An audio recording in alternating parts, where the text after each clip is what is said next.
सम्राट विक्रमादित्य बैताल से कैसे मिले। नमस्कार दोस्तों, आपका स्वागत है इस ज्ञान से भरी प्रेरणादायक कहानी में। आज भी बड़े चाव से लोग पढ़ते हैं। देवराज इंद्र को जब पता चला कि चक्रवर्ती सम्राट विक्रमादित्य के छोटे भाई राजा भर्तृहरि राजपाट छोड़कर तपस्या हेतु जंगल चले गए हैं, तब देवराज इंद्र ने राज्य में सुरक्षा बनाए रखने हेतु एक देव को भेजा। वह देव सबसे पहले राजधानी को सुरक्षित करने का कार्य कर रहे थे।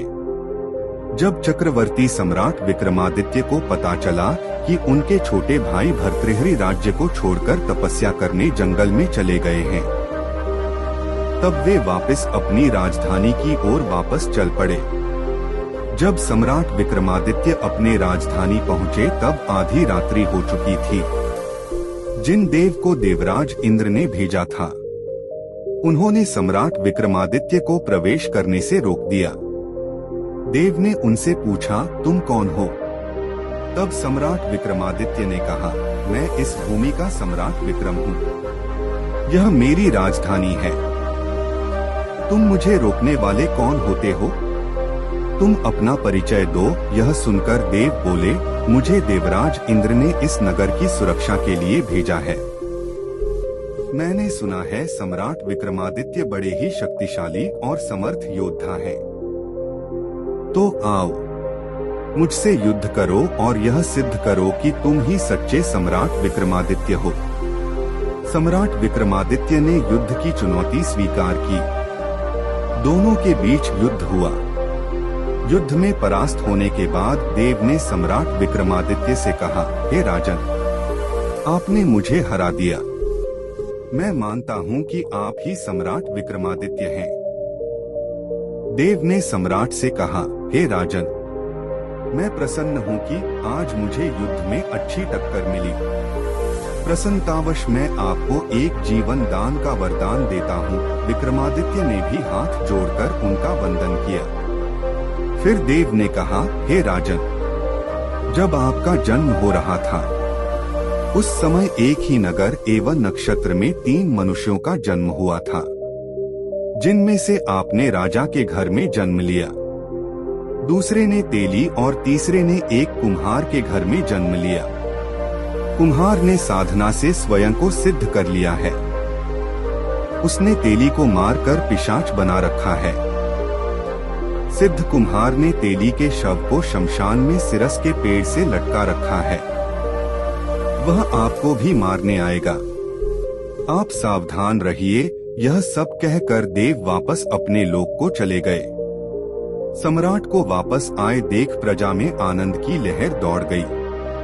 उत्सव मनाया जाने लगा। राजधानी फिर से राजधानी लगने लगी। कुछ समय पश्चात एक योगी सम्राट के दरबार में आया। उसका नाम शांतिशील था। उसने सम्राट को प्रणाम कर एक फल दिया और फिर वहां से चला गया। सम्राट को आशंका हुई कि देव ने जिस आदमी के बारे में बताया था, हो सकता है यह योगी वही तेली हो। सोच विचार कर उन्होंने उसे फल को नहीं खाया और भंडारी को दे दिया।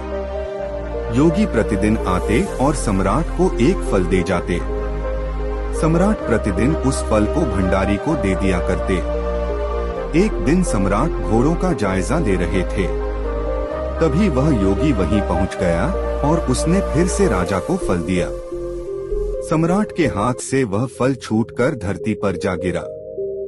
गिरते के साथ फल फट गया, परंतु यह क्या, उसमें से एक लाल रंग का रत्न निकला, जिसकी चमक से सबकी आंखें फटी की फटी रह गई। सम्राट ने आश्चर्यचकित होकर योगी से पूछा, यह रत्न युक्त फल आप मुझे प्रतिदिन क्यों देते हैं?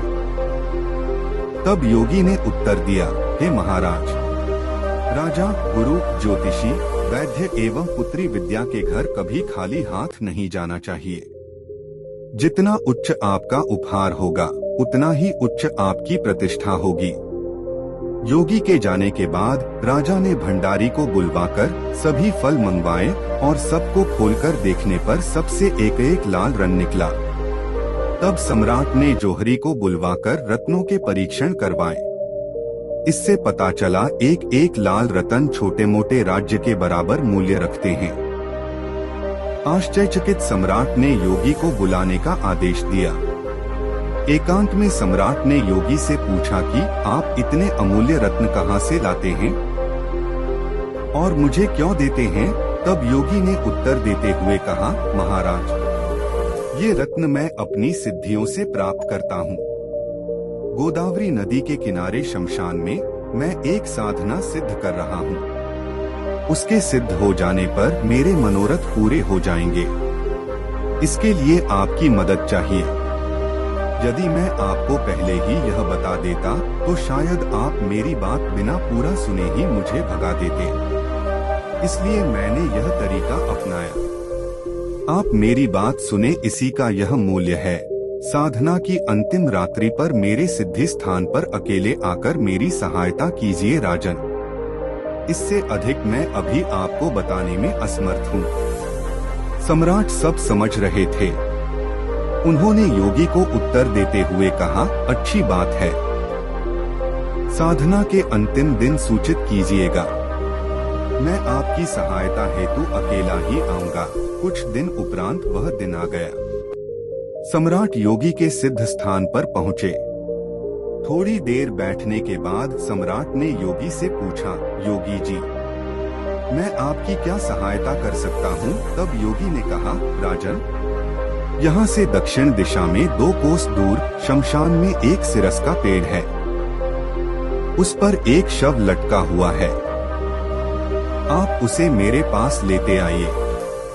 यह सुनकर सम्राट ने कहा, जैसी आपकी इच्छा योगी जी, और वह उस शव को लाने शमशान के मध्य में चले गए। जब शमशान पहुँचे तो उस रात्रि वहाँ बहुत अंधेरा था और वर्षा हो रही थी। वहाँ डरावनी आवाजें आ रही थी। सांप बिच्छू पैर पर चढ़ रहे थे। जंगली जानवरों की भयानक आवाजें आ रही थीं। अघोरी शवों को खा रहे थे। पर इन्हें क्या पता था कि वह कोई मामूली मानव नहीं, सम्राट विक्रमादित्य है। बिना किसी भय, बिना किसी डर के सम्राट विक्रमादित्य आगे बढ़ते गए। ना शेर की दहाड़ का डर, ना हाथी के चिंघाड़ने का डर। बेधड़क बेखौफ राजा विक्रमादित्य सिरस के पेड़ के पास पहुंच गए। पेड़ की जड़ से ऊपर तक उसे पूरे पेड़ में आग लगी हुई थी और पेड़ पर रस्सी से बंधा एक शव लटक रहा था। सम्राट ने अपनी तलवार से उस रस्सी को काटकर नीचे गिरा दिया। गिरते ही शव दहाड़े मारकर रोने लगा। तब राजा ने पूछा, तू कौन है? राजा के पूछते ही वह शव दहाड़े मारकर हंसने लगा और वापस जाकर पेड़ पर लटक गया। मैं बैताल हूँ। विक्रमादित्य पूरे खेल को समझ रहे थे। उन्होंने फिर से तलवार से रस्सी को काटकर शव को नीचे गिरा दिया। इस बार अपने हाथों में जकड़कर उससे पूछा, तू कौन है? इस पर उस शव ने कोई उत्तर नहीं दिया। तब सम्राट विक्रमादित्य ने उसे चादर से बांध दिया और फिर उसे लेकर चल पड़े। रास्ते में उस शव ने कहा और फिर उसे लेकर चल पड़े। रास्ते में उसी शव ने कहा, मैं बैताल हूँ। तू कौन है और मुझे कहाँ ले जा रहा है? सम्राट विक्रमादित्य ने कहा, मैं इस भूमि का चक्रवर्ती सम्राट विक्रमादित्य हूँ। मैं तुझे उस योगी के पास ले जा रहा हूँ जिसने मुझे तुझे यहाँ से ले जाने की विनती की है। तब बेताल ने कहा, तेरे साथ चलने की मेरी 2 शर्तें हैं। पहली, रास्ते में तू कुछ भी नहीं कहेगा। यदि तूने एक शब्द भी कहा तो मैं लौटकर पेड़ पर जा लटकूंगा। दूसरी, मैं तुझे कहानी सुनाऊंगा। सम्राट विक्रमादित्य ने इशारे में उसकी बात का समर्थन किया। सम्राट उसे उठाकर ले जा रहे थे। बेताल उन्हें कहानी सुना रहा था। इन्हीं कहानियों को बेताल पच्चीसी की कहानी कही जाती है। बेताल पच्चीसी की संपूर्ण कहानी आप यहाँ पढ़ सकते हैं। दोस्तों, आपको ये कहानी कैसी लगी कमेंट करके जरूर बताएं और अपने दोस्तों के साथ शेयर करें। 2 सिर वाला जुलाहा। नमस्कार दोस्तों, आपका स्वागत है इस ज्ञान से भरी प्रेरणादायक कहानी में। एक बार रमेश नाम के जुलाहे के सब उपकरण जो कपड़ा बुनने के काम आते थे टूट गए। उपकरणों को फिर बनाने के लिए लकड़ी की जरूरत थी। लकड़ी काटने की कुल्हाड़ी लेकर वह समुद्र तट पर स्थित वन की ओर चल दिया।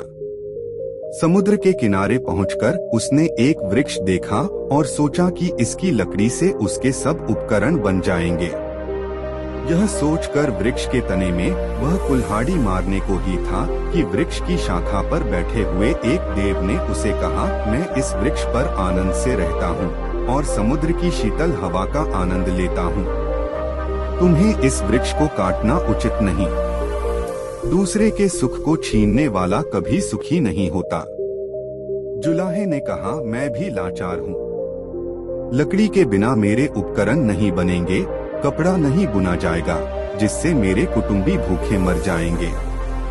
इसलिए अच्छा यही है कि तुम किसी और वृक्ष का आश्रय लो। मैं इस वृक्ष की शाखाएं काटने को विवश हूँ। देव ने कहा, मैं तुम्हारे उत्तर से प्रसन्न हूँ। तुम कोई भी एक वर मांग लो, मैं उसे पूरा करूँगा। केवल इस वृक्ष को मत काटो। मित्र और पत्नी की सलाह। रमेश बोला, यदि यही बात है तो मुझे कुछ देर का अवकाश दो।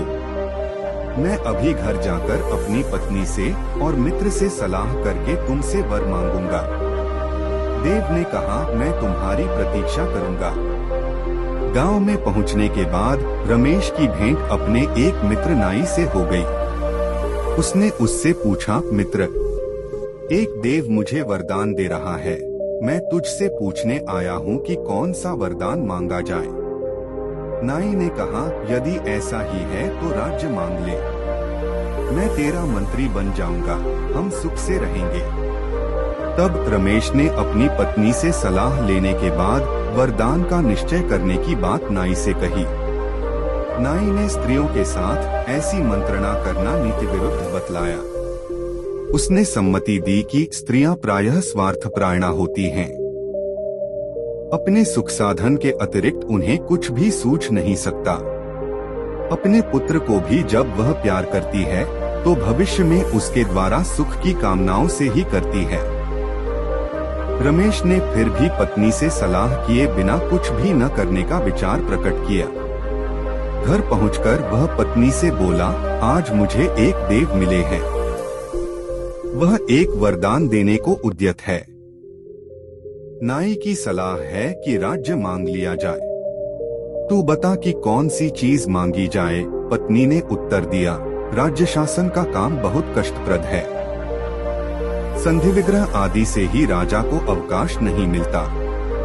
राजमुकुट प्रायः कांटों का ताज होता है। ऐसे राज्य से क्या अभिप्राय जो सुख न दे। रमेश ने कहा, प्रिय, तुम्हारी बात सच है। राजा राम को और राजा नल को भी राज्य प्राप्ति के बाद कोई सुख नहीं मिला था। हमें भी कैसे मिल सकता है। किंतु प्रश्न यह है कि राज्य न मांग जाए तो क्या मांगा जाए। रमेश पत्नी ने उत्तर दिया, तुम अकेले 2 हाथों से जितना कपड़ा बुनते हो उससे भी हमारा व्यय पूरा हो जाता है। यदि तुम्हारे हाथ 2 की जगह 4 हो और सिर भी 1 की जगह 2 हो तो कितना अच्छा हो। तब हमारे पास आज की अपेक्षा दुगना कपड़ा हो जाएगा। इससे समाज में हमारा मान बढ़ेगा। देव से गलत मांग। मंथरक को पत्नी की बात जच गई। समुद्र तट पर जाकर वह देव से बोला, यदि आप वर देना ही चाहते हैं तो यह वर दो कि मैं 4 हाथ और 2 सिर वाला हो जाऊं। रमेश के कहने के साथ ही उसका मनोरथ पूरा हो गया। उसके 2 सिर और 4 हाथ हो गए। किंतु इस बदली हालत में जब वह गांव में आया तो लोगों ने उसे राक्षस समझ लिया और राक्षस राक्षस कहकर सब उस पर कूद पड़े और पीट पीट कर मार डाला। कहानी की सीख, आपके अपने परिवार का कोई व्यक्ति सही सलाह दे ये जरूरी नहीं है। सलाह हमेशा योग्य आदमी से लेना चाहिए। दोस्तों, आपको ये कहानी कैसी लगी कमेंट करके जरूर बताएं और अपने दोस्तों के साथ शेयर करें।